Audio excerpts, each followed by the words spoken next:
ಎಲ್ರಿಗೂ ನಮಸ್ಕಾರ. ನಾನು ಅಡ್ವೊಕೇಟ್ ಸಂಧ್ಯಾ ಗೌಡ. ದಶಕಗಳಿಂದ ವಿವಾದಕ್ಕೀಡಾಗಿದ್ದ ದೇಶದ ಶ್ರೀಮಂತ ಸಂಸ್ಥೆ ಅಂತ ಗುರುತಿಸಿಕೊಂಡಿದ್ದ ವಕ್ಫ್ ಆಸ್ತಿಯ ಕುರಿತಂತೆ ತಿದ್ದುಪಡಿ ತರೋದಕ್ಕೆ ಕೇಂದ್ರ ಸರ್ಕಾರ ಮುಂದಾಗಿತ್ತು. ಅದಕ್ಕೆ ಪರ ವಿರೋಧದ ಚರ್ಚೆ ಕೂಡ ನಡೀತಾ ಇತ್ತು. ಇದರ ಬೆನ್ನಲ್ಲೇ ಈ ತೀರ್ಪು ಒಂದು ರೀತಿಯಲ್ಲಿ ವಕ್ಫ್ ಆಸ್ತಿ ವಿಚಾರಕ್ಕೆ ದಾಖಲೆಗಳನ್ನು ಪರಿಶೀಲಿಸದೆ ಮುಂದುವರಿಯುವ ಅಧಿಕಾರಿಗಳಿಗೆ ಒಂದು ಒಳ್ಳೆಯ ಪಾಠ ಆಗುತ್ತೆ. ಹಾಗಾದರೆ ವಕ್ಫ್ ಆಸ್ತಿಯ ಕುರಿತ ಈ ತೀರ್ಪು ಏನು ಅಂತ ನೋಡ್ತಾ ಹೋಗೋಣ ಬನ್ನಿ. ಕಂದಾಯ ದಾಖಲೆಗಳಲ್ಲಿ ವಕ್ಫ್ ಆಸ್ತಿ ಎಂದು ಸೇರಿಸಿದಾಕ್ಷಣ ಮಾಲೀಕತ್ವ ಬದಲಾಗದು. ಕಂದಾಯ ದಾಖಲೆ ಸರಿಪಡಿಸಿಕೊಡಲು ಹೈಕೋರ್ಟ್ ಆದೇಶ. ಹೌದು, ಖಾಸಗಿ ವ್ಯಕ್ತಿಯ ಹೆಸರಿನಲ್ಲಿದ್ದ ಕಂದಾಯ ದಾಖಲೆಗಳಲ್ಲಿ ಹೆಸರು ಬದಲಾಯಿಸಿದಾಕ್ಷಣ ಆಸ್ತಿಯ ಮಾಲೀಕತ್ವ ಬದಲಾಗದು ಎಂದು ಹೈಕೋರ್ಟ್ನ ಕಲಬುರಗಿ ಪೀಠ ಮಹತ್ವದ ತೀರ್ಪನ್ನು ನೀಡಿದೆ. ಚೆನ್ನಮ್ಮ ಹಿರೇಮಠ ಎಂಬುವವರ ಹೆಸರಿನಲ್ಲಿದ್ದ ಆಸ್ತಿಯ ದಾಖಲೆಗಳಲ್ಲಿ ಅವರ ಹೆಸರನ್ನು ತೆಗೆದು ವಕ್ಫ್ ಬೋರ್ಡ್ ಹೆಸರನ್ನು ಸೇರ್ಪಡೆ ಮಾಡಿದ್ದ ಕಂದಾಯ ಇಲಾಖೆ ಅಧಿಕಾರಿಗಳಿಗೆ ದಾಖಲೆಗಳನ್ನು ಸರಿಪಡಿಸಿಕೊಡುವಂತೆ ನಿರ್ದೇಶಿಸಿದೆ. ರಾಯಚೂರಿನ ರೈತ ಮಹಿಳೆ ಚೆನ್ನಮ್ಮ ಹಿರೇಮಠ ಎಂಬುವವರು ಸಲ್ಲಿಸಿದ್ದ ಅರ್ಜಿ ವಿಚಾರಣೆಯನ್ನು ನಡೆಸಿದ ನ್ಯಾಯಮೂರ್ತಿ ಸೂರಜ್ ಗೋವಿಂದರಾಜ್ ಅವರಿದ್ದ ನ್ಯಾಯಪೀಠ ಈ ಆದೇಶವನ್ನು ನೀಡಿದೆ. ಅರ್ಜಿದಾರರ ಹೆಸರಿಗೆ 60 ದಿನಗಳಲ್ಲಿ ದಾಖಲೆಗಳನ್ನು ಸರಿಪಡಿಸಿಕೊಡುವಂತೆ ಅಧಿಕಾರಿಗಳಿಗೆ ಹೈಕೋರ್ಟ್ ನಿರ್ದೇಶಿಸಿದೆ. ಹೈಕೋರ್ಟ್ ತನ್ನ ತೀರ್ಪಿನಲ್ಲಿ ಪ್ರಾದೇಶಿಕ ಆಯುಕ್ತರು ಹೊರಡಿಸಿರುವ ಆದೇಶಗಳನ್ನು ತಹಶೀಲ್ದಾರ್ರವರು ತಪ್ಪಾಗಿ ಅರ್ಥೈಸಿಕೊಂಡಿದ್ದಾರೆ.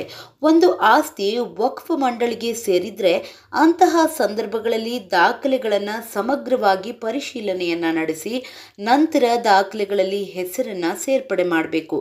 ಆದರೆ ಈ ಪ್ರಕರಣದಲ್ಲಿ ಯಾವುದೇ ಪರಿಶೀಲನೆಯನ್ನು ನಡೆಸದೆ ಏಕಾಏಕಿ ಹೆಸರನ್ನು ಬದಲಾವಣೆ ಮಾಡಲಾಗಿದೆ ಎಂದು ನ್ಯಾಯಾಲಯ ಹೇಳಿದೆ.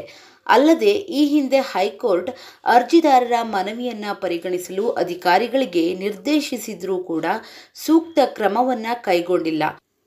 ಉಪವಿಭಾಗಾಧಿಕಾರಿ ಈ ವಿಚಾರದಲ್ಲಿ ತಮಗೆ ಯಾವುದೇ ಅಧಿಕಾರವಿಲ್ಲ, ಆಸ್ತಿಗೆ ಸಂಬಂಧಿಸಿದಂತೆ ವ್ಯಾಜ್ಯವಿದ್ದರೆ ವಕ್ಫ್ ಕಾಯ್ದೆಯ ಸೆಕ್ಷನ್ 83ರ ಅಡಿ ವಕ್ಫ್ ನ್ಯಾಯಮಂಡಳಿ ಮೊರೆ ಹೋಗಿ ಎಂದು ಹೇಳಿದ್ದಾರೆ. ಆದರೆ ದಾಖಲೆಗಳ ಪ್ರಕಾರ ಅರ್ಜಿದಾರರು ಆಸ್ತಿಯ ಮಾಲೀಕರಾಗಿದ್ದಾರೆ. ಆಸ್ತಿ ವಕ್ಫ್ ಬೋರ್ಡಿಗೆ ಸೇರಿದ್ದು ಎಂದು ಹೇಳಲು ಯಾವುದೇ ದಾಖಲೆಗಳಿಲ್ಲ. ಹೀಗಾಗಿ ಅವರು ತಮ್ಮ ಆಸ್ತಿಗಾಗಿ ವಕ್ಫ್ ಟ್ರಿಬ್ಯುನಲ್ ಮೊರೆ ಹೋಗಬೇಕಾಗಿರುವಂತಹ ಅವಶ್ಯಕತೆ ಇಲ್ಲ ಎಂದು ಹೈಕೋರ್ಟ್ ಸ್ಪಷ್ಟಪಡಿಸಿದೆ. ಅಂತಿಮವಾಗಿ ಆಸ್ತಿಯ ಹಕ್ಕುಸ್ವಾಮ್ಯದ ಕುರಿತಂತೆ ವಿವಾದಗಳಿದ್ದಲ್ಲಿ ಅವುಗಳನ್ನು ಪರಿಶೀಲಿಸಿ ಸೂಕ್ತ ಕ್ರಮವನ್ನು ಕೈಗೊಳ್ಳಲು ತಹಶೀಲ್ದಾರರಿಗೆ ಸ್ವಾತಂತ್ರ್ಯವಿದೆ ಎಂದಿರುವ ಹೈಕೋರ್ಟ್ ಅಂತಹ ಕ್ರಮ ಕೈಗೊಳ್ಳುವುದಿದ್ದಲ್ಲಿ ಅರ್ಜಿದಾರರಿಗೆ ನೋಟಿಸನ್ನು ನೀಡಿ ಆಕ್ಷೇಪಣೆ ಸಲ್ಲಿಸಲು ಅವಕಾಶವನ್ನು ನೀಡಿ ನಂತರ ಸೂಕ್ತ ನಿರ್ಣಯ ಕೈಗೊಳ್ಳಬೇಕು ಎಂದು ಹೈಕೋರ್ಟ್ ಕಂದಾಯ ಅಧಿಕಾರಿಗಳಿಗೆ ನಿರ್ದೇಶನವನ್ನು ನೀಡಿದೆ. ಪ್ರಕರಣದ ಹಿನ್ನೆಲೆಯನ್ನು ನೋಡೋದಾದರೆ ಅರ್ಜಿದಾರರಾದ ಚೆನ್ನಮ್ಮ ಹಿರೇಮಠ ಅವರು 2012ರಲ್ಲಿ ಕ್ರಯಪತ್ರದ ಮೂಲಕ 39 ಗುಂಟೆ ಜಮೀನನ್ನು ಖರೀದಿ ಮಾಡಿದ್ರು. ಈ ಜಮೀನು ಪೂರ್ವದಲ್ಲಿ ಹಸನ್ ಖಾನ್ ಮತ್ತು ಹಕೀಂ ಖಾನ್ ಎಂಬುವವರಿಗೆ ಮಂಜೂರಾದ ಇನಾಮ್ ಜಮೀನಾಗಿತ್ತು. ಆ ನಂತರದಲ್ಲಿ ಒಬ್ಬರ ನಂತರ ಮತ್ತೊಬ್ಬರಿಗೆ ಮಾರಾಟವಾಗಿ ಕೊನೆಯದಾಗಿ ಚೆನ್ನಮ್ಮ ಅವರು 2012ರಲ್ಲಿ ಶಿವಾನಂದ್ ಎಂಬುವವರಿಂದ ಜಮೀನನ್ನು ಖರೀದಿ ಮಾಡಿದ್ರು. 2017ರಲ್ಲಿ ವಕ್ಫ್ ಬೋರ್ಡ್ಗೆ ಸಂಬಂಧಿಸಿದ ಆಸ್ತಿಗಳ ಬಗ್ಗೆ ಪರಿಶೀಲನೆಯನ್ನು ನಡೆಸಿ ಒಂದು ವೇಳೆ ಕಂದಾಯ ದಾಖಲೆಗಳಲ್ಲಿ ಹೆಸರು ಬದಲಾವಣೆ ಆಗಿದ್ರೆ ಅವುಗಳನ್ನು ತೆಗೆದು ಕಂದಾಯ ದಾಖಲೆಗಳ ಕಾಲಂ ನಂಬರ್ 9 ಮತ್ತು 11ರಲ್ಲಿ ವಕ್ಫ್ ಬೋರ್ಡ್ ಹೆಸರು ದಾಖಲಿಸಲು ಕ್ರಮ ಕೈಗೊಳ್ಳುವಂತೆ ಪ್ರಾದೇಶಿಕ ಆಯುಕ್ತರು ಜಿಲ್ಲಾಧಿಕಾರಿಗಳಿಗೆ ಸೂಚಿಸಿದ್ರು. ಅದರಂತೆ ಜಿಲ್ಲಾಧಿಕಾರಿಯವರು ಸಂಬಂಧಪಟ್ಟ ದಾಖಲೆಗಳಲ್ಲಿ ವಕ್ಫ್ ಹೆಸರನ್ನು ನಮೂದಿಸುವಂತೆ ತಹಶೀಲ್ದಾರ್ರಿಗೆ ಆದೇಶಿಸಿದ್ರು.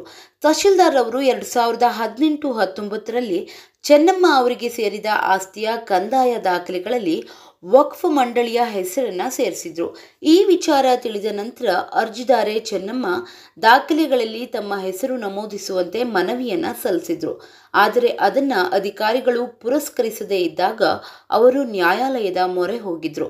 ನ್ಯಾಯಾಲಯ ಅವರ ಮನವಿ ಪರಿಗಣಿಸುವಂತೆ ಸೂಚಿಸಿತು. ಆದರೆ ಉಪವಿಭಾಗಾಧಿಕಾರಿಯು ಅರ್ಜಿದಾರರ ಮನವಿಯನ್ನು ತಿರಸ್ಕರಿಸಿ ವಕ್ಫ್ ಕಾಯ್ದೆ ಸೆಕ್ಷನ್ 83ರ ಪ್ರಕಾರ ವಕ್ಫ್ ಟ್ರಿಬ್ಯುನಲ್ಗೆ ಅರ್ಜಿಯನ್ನು ಸಲ್ಲಿಸುವಂತೆ ಸೂಚಿಸಿದ್ರು. ಎಸಿ ಆದೇಶವನ್ನು ಪ್ರಶ್ನಿಸಿ ಅರ್ಜಿದಾರರು ಮತ್ತೆ ಹೈಕೋರ್ಟ್ನ ಮೊರೆ ಹೋಗಿದ್ರು. ಸೊ ನೋಡಿದ್ರಲ್ಲ, ಇವತ್ತಿನ ಈ ಹೈಕೋರ್ಟ್ನ ತೀರ್ಪು ನಿಮಗೆಲ್ಲ ಅರ್ಥ ಆಗಿದೆ ಅನ್ಕೋತೀನಿ. ವಿಡಿಯೋ ಇಷ್ಟ ಆಗಿದ್ರೆ ಲೈಕ್ ಮಾಡಿ, ಶೇರ್ ಮಾಡಿ ಮತ್ತು ಸಬ್ಸ್ಕ್ರೈಬ್ ಮಾಡೋದನ್ನು ಖಂಡಿತ ಮರಿಬೇಡಿ. Thank you so much.